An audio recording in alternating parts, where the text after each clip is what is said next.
UK collapsing. On September 26, 2022, the globe had its most worrying financial crisis in a long time.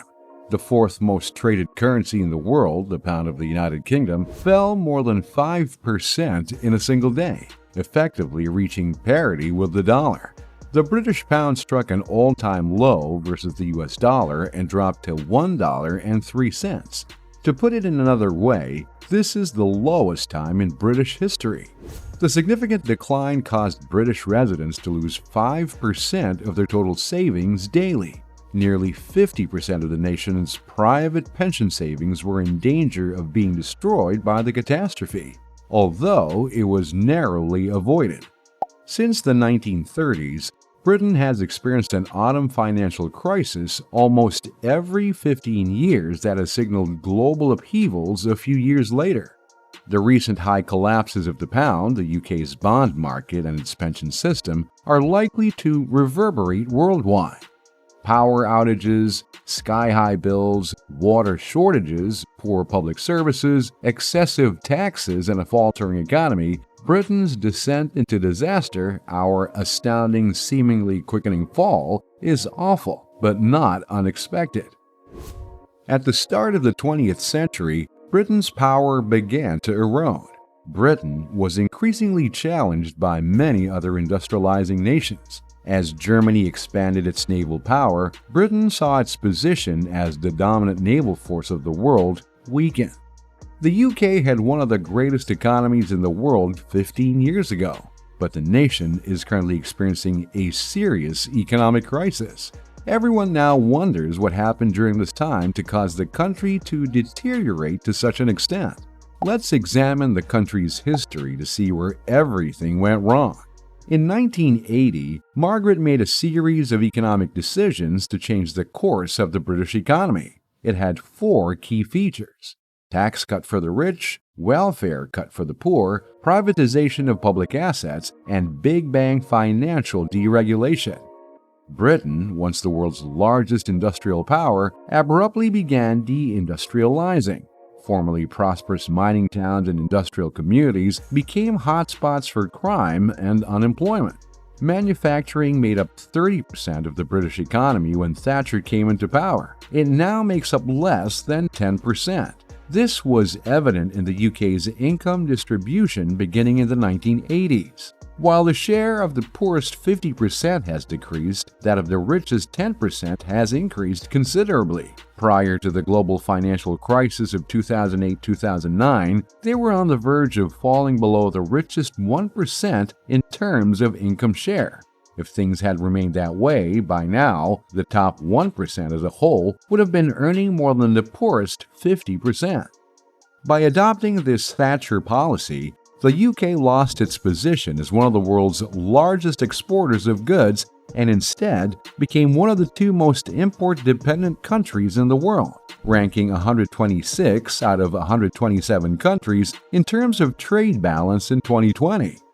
However, in the 2000s, particularly in the first decade, the urban middle class didn't experience this due to the enormous boom in the stock markets and real estate prices, which resulted in a broad wealth impact among the middle class. But because the UK's economy relied on financial services and real estate, it could not recover when the global financial crisis struck in 2008 to 2009. In 2016, the unemployment and despair brought on by the UK's ongoing economic downturn contributed to the campaign for Brexit receiving a lot of support. They attributed their unemployment to immigrants and the closure of British manufacturing in Europe. But Brexit has made things worse for the UK economy. Britain's trade in goods and services has decreased by 6% from 2017 to 2021. While most European nations have significantly increased. In 2007, everything seemed to be going according to plan when LNG investment strategist James Carrick predicted that the UK's GDP would grow steadily by 3% a year and that, at the time, a pound would be worth $2. The UK's economic growth from 1996 to 2010 was stronger than any other G7 nation. But after the financial crisis of 2008, everything changed. and the economy has been on the slippery side ever since. It took the UK's economy 5 years to recover from the catastrophe and reach its pre-crash size in 2007. The UK began experiencing a crisis related to living costs a few months ago. In August, inflation rose to 10%, the highest amount in 40 years. The newly elected administration, led by the new Prime Minister Liz Truss, introduced 2 initiatives against this crucial backdrop in the crisis. The Energy Price Guarantee was the first policy introduced on September 8th.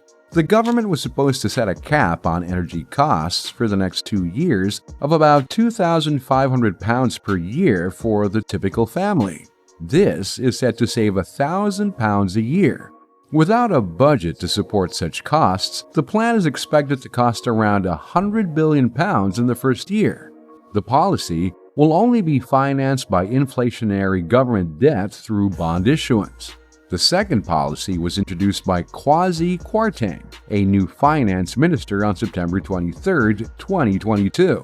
It was intended to be a historically significant tax relief program for people and businesses. The goal was to reduce stress and stimulate the economy to ensure stable growth. This idea would have cost an additional £45 billion to implement and be paid for by government borrowing. The program was harshly attacked since it appeared that the wealthy would benefit 2 times more than the poor, despite the laudable goal of helping those who are more vulnerable. The market was likewise unimpressed and in a panic about these initiatives. Understand why? Because they thought the programs would lead to higher inflation, making the problems they were meant to alleviate worse. The implications of these new regulations and their impact on the UK economy drew criticism and much doubt. All of this caused investors to sell their investments that were in Great British pounds. As a result, the British pound experienced a significant decrease in value as it was traded for other safer fiat currencies. Some financial institutions were equipped to withstand such a significant value decrease as the markets began to fall. The bulk of the pension funds in the UK was in this situation. They held roughly 50% of the nation's private savings in total. The issue started due to a specialized financial product that investment banks provided to pension funds. These instruments include leverage, which magnifies losses. To support this leverage, collateral was needed, and a significant portion was invested in UK national bonds. In addition, the banks started to request greater collateral as asset prices started to fall due to the policy statements indicated earlier. As pension funds sought to sell their government bonds to satisfy their new collateral requirements, the market quickly flooded with them. Due to a lack of demand and abundance of supply, prices began to fall, placing the entire financial system in danger. Nearly 50% of the private savings in the UK would have been wiped out if it entirely blew up, since it was the beginning of a doom cycle. However, you must remember that the UK pension issue affects the entire financial system. Along with all the previously mentioned reasons for the collapse of the UK, another highlighting factor contributing to the collapse is that, compared to its neighbors in Europe, the UK is less vulnerable to the immediate economic impacts of Russia's invasion of Ukraine. However, the war's indirect and long-term repercussions for UK commerce could still be substantial. Prices in the UK will rise due to global inflationary pressure, particularly for food and energy. COVID has also played a significant role in breaking the economy completely. The UK is the only G7 country never to have recovered economically from COVID, and because of the UK economy's vulnerability, international investors have left the country, joining France. Now poised to surpass the UK in foreign investment in the years to come. It was unimaginable just 5 years ago.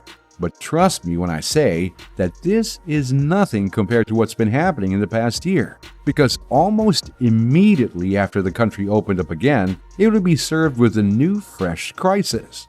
Consumers had to spend 10% more than they had previously due to rogue inflation. Increasing numbers of people were approaching community kitchens and other organizations that provide free food. And what solution did Prime Minister Liz Truss propose? Tax cuts for the wealthy and corporate incentives are a throwback to Margaret Thatcher's era. As a result, the UK has experienced its currency's largest monthly decline since 2008, and its value versus the dollar has fallen to its lowest point in 4 decades. The question that immediately emerges in everyone's mind now is, what preventative steps are the nation taking to deal with the collapse? Very quickly after the crisis started, the central bank was compelled to intervene, and they did so by committing to buy $65 billion worth of government bonds over the course of 13 days. The prices of UK bonds were essentially flawed due to this. As a result, they were able to stop a doomed cycle and stabilize the bond market. In essence, this is a situation where supply outweighs demand to zero prices and assets are liquid. The UK economy narrowly escaped collapsing like a developing country, and with the assistance of the Bank of England, the crash appears to have been avoided for the time being, though it is still not over. The battle against inflation continues, and there's still a sense of enticing people and businesses to spend more money, increasing demand and fueling inflation. Imports will become more expensive, and energy expenses will also increase. There's also a growing chance that the Bank of England will increase interest rates even further due to inflation. The central bank's governor, Andrew Bailey, declared that they will not hesitate to boost interest rates by as much as needed.